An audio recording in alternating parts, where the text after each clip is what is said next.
Dear student, आशा करता हूँ कि आप सभी स्वस्थ होंगे। आज हम फंक्शन ऑस्पेक्ट्स के बारे में स्टडी करेंगे। प्रीवियस लेक्चर्स में भी हमने फंक्शंस कॉल के ऑस्पेक्ट्स के बारे में स्टडी किया था। वहाँ पर हमने function with argument and without return value program को देखा था। आज हम उसी सेक्शन का दूसरा प्रोग्राम देखते हैं, program to calculate the average of 5 numbers. यहाँ पर हम प्रोग्राम में 5 नंबर्स का एवरेज फाइंड आउट करेंगे। आपको पता है कि 5 नंबर्स के एवरेज निकालने के लिए हम लोग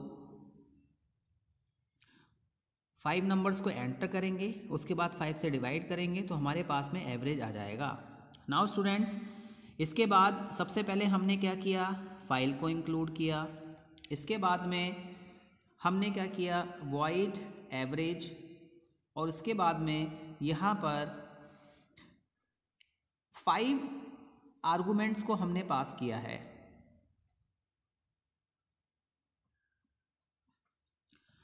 तो अगर हम इसकी बात करें तो यहाँ पर फंक्शन के पास में कोई भी रिटर्न टाइप नहीं है। फंक्शन के पास में आर्गुमेंट्स हैं। आर्गुमेंट्स मैंने आपको बताया था कि जो आर्गुमेंट्स होते हैं हमारे, वो ऐसी वैल्यूज़ होती हैं जो कि कोई फंक्शन रिसीव करता है। नाउ स्टूडेंट्स, इसके बाद हम मेन फंक्शन को क्रिएट करते हैं।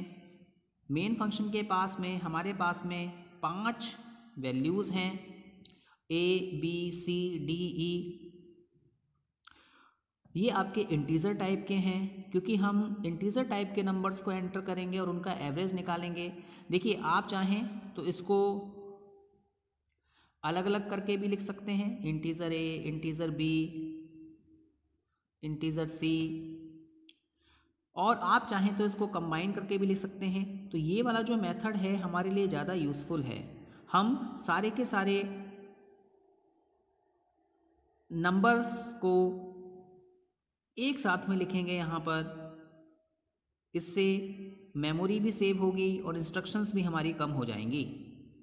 नाउ स्टूडेंट्स, के बाद में हमने स्टेटमेंट दिया यूज़र के लिए, कैलकुलेटिंग एवरेज ऑफ 5 नंबर्स। यहाँ पर हम 5 नंबर्स का एवरेज फाइंड आउट कर रहे हैं। Print F enter 5 numbers. आप यहाँ पे 5 नंबर्स को एंटर करिए।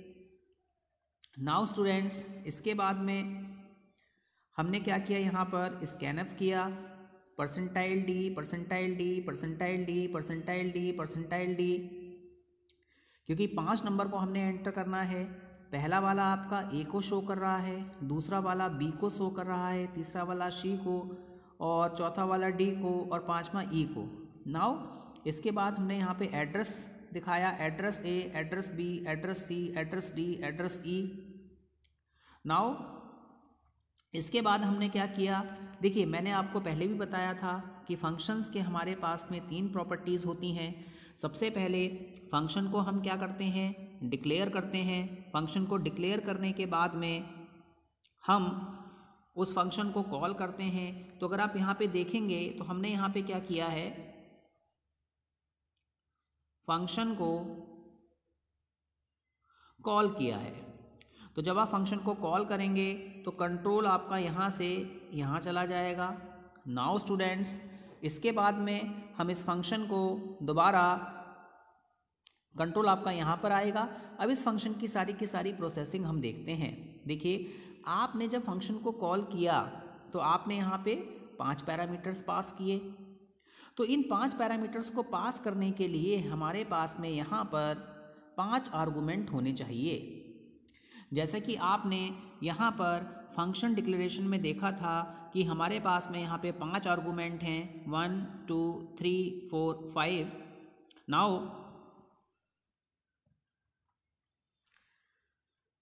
इसके बाद में यहाँ पर स्टूडेंट्स इस तरीके से रिसीविंग होगी। पहला पैरामीटर पहले आर्गुमेंट के पास में, दूसरा पैरामीटर दूसरे आर्गुमेंट के पास में, तीसरा पैरामीटर तीसरे आर्गुमेंट के पास में, चौथा पैरामीटर चौथे आर्गुमेंट के पास में, और पांचवा पैरामीटर पांचवें आर्गुमेंट के पास में। नाउ इसके बाद में हमने क्या किया, इस मेथड के इनसाइड हमने एक वेरिएबल डिक्लेयर किया एवरेज नेम का।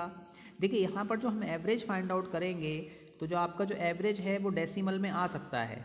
तो इट मीन्स मैंने आपको बताया हुआ है कि जो भी हमारे पास में डेसिमल वैल्यू होती है उसको हम फ्लोट में रिप्रेजेंट करते हैं।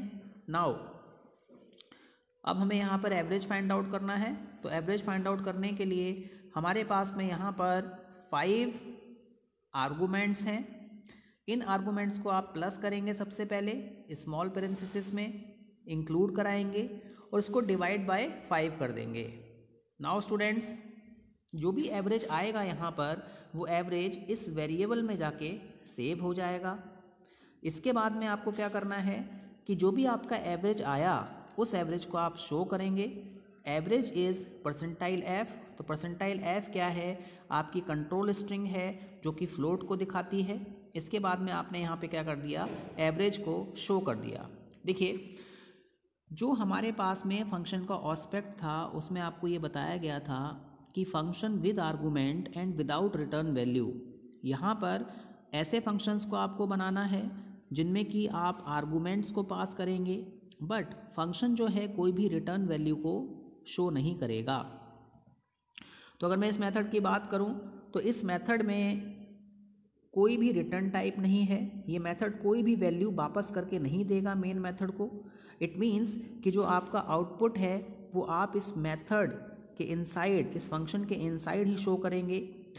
सपोज़ यहाँ पे कोई रिटर्न टाइप होता तो इसका मतलब ये था कि जो हमारा आउटपुट है वो हम मेन के इनसाइड शो करेंगे। नाउ स्टूडेंट्स,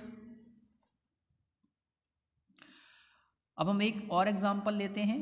देखिए इस एग्जांपल में जो हमारा लास्ट एस्पेक्ट है कि function with argument and with return value, यहाँ पर हम ऐसे फंक्शन को क्रिएट करेंगे जिस फंक्शन के पास में आर्गूमेंट भी होगा और उसकी रिटर्न वैल्यू भी होगी। इट मीन्स मेन से आप उस फंक्शन को कॉल करोगे और आंसर दोबारा आपका मेन फंक्शन के पास में आएगा।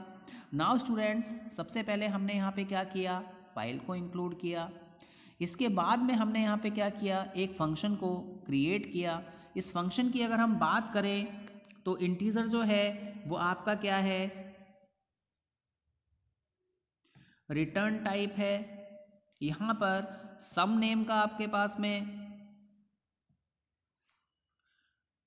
फंक्शन नेम है और यहाँ पर दो आपके पास में इंटीजर टाइप हैं। बेसिकली ये क्या कर रहे हैं, ये वैल्यू को रिसीव कर रहे हैं। ये आपके फंक्शन आर्गूमेंट्स हैं। देखिए फंक्शन का जो सिंटेक्स है वो मैंने आपको बताया हुआ है। सबसे पहले रिटर्न टाइप आता है, फिर आपका फंक्शन नेम आता है, उसके बाद में हम आर्गूमेंट्स को शो करते हैं। तो यहाँ पर आपने क्या किया है, फंक्शन को डिक्लेयर किया है। नाउ स्टूडेंट्स, इसके बाद में हम मेन फंक्शन बनाते हैं। इस मेन फंक्शन में हम दो वेरिएबल्स लेंगे। एक हमारे पास में इंटीजर a है, एक इंटीजर b है और दूसरा हमारे पास में क्या है, रिजल्ट है। नाउ इसके बाद हम यूज़र को एक स्टेटमेंट दे रहे हैं कि आप दो नंबर को एंटर करिए, going to calculate the sum of two numbers. इस प्रोग्राम में हम दो नंबर का सम कैलकुलेट करेंगे। नाउ इसके बाद हमने दो नंबर्स को क्या किया, एंटर किया। एंटर करने के लिए आपको बताया गया है कि हम स्कैनएफ का यूज़ करते हैं और स्कैनएफ में दो नंबर आप एंटर करेंगे तो पहले के लिए आपने परसेंटाइल डी यूज़ कर लिया, इट मीन्स ए के लिए, और दूसरा क्या है बी, इसके लिए आपने परसेंटाइल डी यूज़ कर लिया। नाउ स्टूडेंट्स, नंबर को सेव करने के लिए आप मेमोरी लोकेशन में एड्रेस ऑपरेटर लगाते हैं। तो इट मीन्स आपको यहाँ पे एड्रेस शो करना होगा ए का और बी का। नाउ यहाँ पर देखिए हमने क्या किया, इस फंक्शन को कॉल किया। जिस फंक्शन को आपने डिक्लेयर किया था उसको कॉल करने का जो सिंटेक्स होता है उसमें हम फंक्शन का नेम लिखते हैं और जो पैरामीटर्स होते हैं उनको हम पास कर देते हैं। नाउ स्टूडेंट्स, इसके बाद में ये जो कंट्रोल होगा वो आपका इस फंक्शन के पास में आ गया। अब यहाँ पर देखिए इस फंक्शन के पास में रिटर्न टाइप भी है और इस फंक्शन के पास में आर्गूमेंट भी हैं। तो जो वैल्यू आपने यहाँ पर एंटर की वो यहाँ पर इस आर्गूमेंट के पास में आ गई और b वाली जो वैल्यू है वो इस आर्गूमेंट के पास में आ गई। अब यहाँ पर हमने क्या किया, सम कैलकुलेट कर लिया। उसके बाद में इसको रिटर्न करा दिया। देखिए आप चाहें तो इस फंक्शन के इनसाइड थोड़ा सा मॉडिफिकेशन भी कर सकते हैं। क्या, हम एक दूसरा वेरिएबल ले लेंगे इंटीजर सी टाइप का। नाउ इंटीजर सी टाइप में c is equal to a plus b. Now students, यहाँ पर हमने क्या किया, इस वैल्यू को रिटर्न कर दिया। अब आप देखेंगे ये वैल्यू दोबारा रिटर्न होके मेन फंक्शन के पास में आ जाएगी। अब ये जो वैल्यू है आप शो करेंगे। शो करने के लिए सबसे पहले आपको इस वैल्यू को कहीं ना कहीं सेव करना होगा। तो हमने यहाँ पर क्या किया है, एक रिजल्ट नेम का वेरिएबल डिफाइन किया है।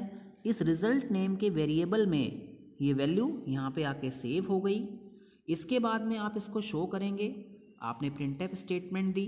इस प्रिंटफ स्टेटमेंट में आपने शो किया the some is percentile D. जो सम है वो कितना है, देखिए शो करने के लिए आपको यहाँ पे फॉर्मेट स्ट्रिंग का यूज़ करना पड़ेगा। इंटीजर में आपका रिजल्ट आ रहा है तो इंटीजर में शो करने के लिए हम परसेंटाइल डी का यूज़ करते हैं। और बाद में आपने इस वेरिएबल को यहाँ पे लिख दिया तो यहाँ पे जो भी रिजल्ट होगा आपका शो हो जाएगा। तो हमने जो है 4 एस्पेक्ट ऑफ फंक्शंस के बारे में स्टडी किया। ऐसे फंक्शंस हमने बनाए जिसमें कि हमने without return type, without argument use किया, with return type, without argument हमने फंक्शंस को क्रिएट किया। इसके बाद में ऐसे फंक्शंस हमने क्रिएट किए जिनके पास में आर्गूमेंट था लेकिन कोई रिटर्न टाइप नहीं था। और last aspect of the function जिसमें हमने ऐसे फंक्शंस को क्रिएट किया जिसमें आर्गूमेंट भी थे और हमारे पास में रिटर्न वैल्यू भी थी। तो स्टूडेंट्स, ये 4 टाइप ऑफ एस्पेक्ट्स होते हैं किसी भी फंक्शंस के। अगर आप फंक्शंस को क्रिएट करना चाहते हैं तो फंक्शन कॉल के टाइम पे आपको इन 4 थिंग्स का ध्यान रखना होगा। तो सबसे पहले एक बार हम दोबारा इस प्रोग्राम को देखते हैं। आपने क्या किया, फाइल को इंक्लूड किया, फंक्शन के पास में रिटर्न टाइप है, फंक्शन का नेम लिखा, आर्गूमेंट पास किए। तो ये जो है हमारा फंक्शन डिक्लेरेशन है। आपने मेन की डेफिनेशन दी, 2 वेरिएबल्स लिए, एक रिजल्ट वेरिएबल लिया, 2 नंबर्स को आपने एंटर किया। एंटर करने के बाद में आपने क्या किया, फंक्शन को कॉल किया। फंक्शन को कॉल करने के बाद में कंट्रोल आपका जहाँ पे फंक्शन डिफाइन है वहाँ पे जाएगा। उसके बाद में जो आउटपुट है वो दोबारा रिटर्न होके आपका कहाँ आ जाएगा, मेन फंक्शन के पास में आ जाएगा। तो I hope you have understood this lecture. Thank you very much.